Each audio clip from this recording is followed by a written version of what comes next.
c'est toujours un moment assez vivifiant parce que ça me permet de dialoguer avec des jeunes futurs professionnels et donc de prendre un peu le pouls de la nouvelle façon d'aborder un peu ces métiers. Et puis j'aime beaucoup la transmission, faire part de mon expérience, parce que je pense qu'il y a des choses à en tirer. Ma carrière est très atypique, et donc je suis toujours ravi d'échanger avec des jeunes en formation et puis de leur parler un peu de l'état du secteur sur lequel je travaille, là en l'occurrence les séries télé.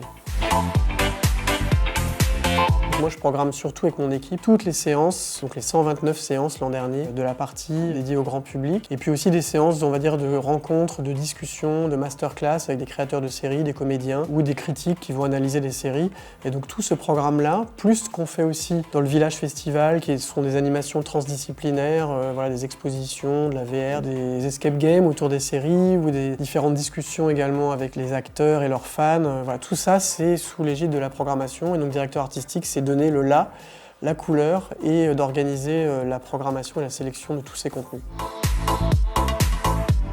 C'est pas simple, il y a beaucoup de secrets dans le lancement des séries, les dates de diffusion sont connues très tard et elles sont pas trop partagées. Donc du coup c'est un petit peu compliqué d'obtenir cet accord. Néanmoins aujourd'hui, face à la concurrence effrénée qu'il y a entre les chaînes, les plateformes et les séries, il y a un besoin à un moment de se différencier, de se faire connaître, de développer même une marque autour des séries. Et donc on est pour eux un peu une plateforme qu'ils sont des fois en train de considérer maintenant pour se dire que ça vaut le coup de prendre le risque, par exemple, de critiques pas forcément positives au moment où on fait l'avant-première, mais de pouvoir aussi utiliser ça comme un premier moment de communication avant le vrai lancement de la série.